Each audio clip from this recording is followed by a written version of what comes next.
Non, effectivement, Rail Baltica, il faut vraiment l'imaginer, c'est un front anti-Poutine ferroviaire qui est en train d'être réalisé. Alors là, pour le coup, le projet a longtemps été discuté, débattu, mais là, le chantier est bel et bien lancé depuis octobre, hein. Les rails commencent à être posés, il y a des infrastructures qui sont construites, des terminaux et ainsi de suite, des rénovations de gares pour pouvoir notamment doubler les quais, accueillir euh, toute cette nouvelle ligne.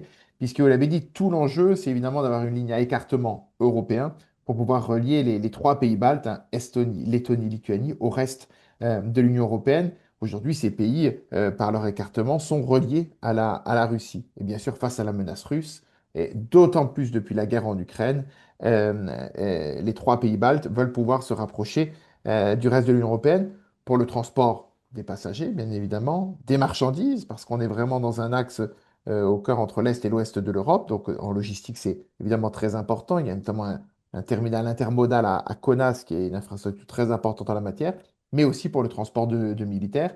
Et d'ailleurs, et c'est affirmé en tant que tel, hein, l'OTAN est partie prenante de ce projet, à tel point que, par exemple, les quais des gares sont pensés pour pouvoir accueillir les convois militaires.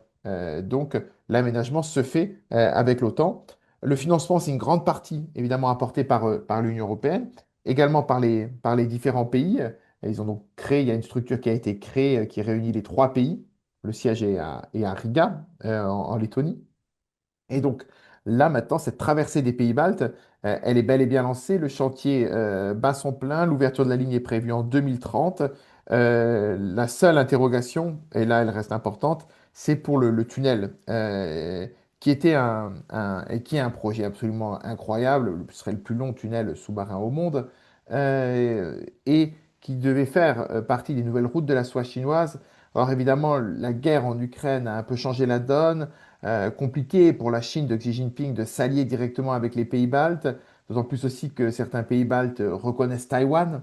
Donc ce projet qui est aussi porté par un entrepreneur estonien, pour l'instant est en interrogation. Mais en tout cas, ce serait une suite logique, effectivement, de pouvoir relier Rail Baltica à la Finlande par ce biais. Il n'empêche que même sans le tunnel sous-marin, ce projet reste impressionnant. Et vous l'avez dit, le coût a vraiment est beaucoup plus important. On doit être autour de 25, aujourd'hui 25 milliards.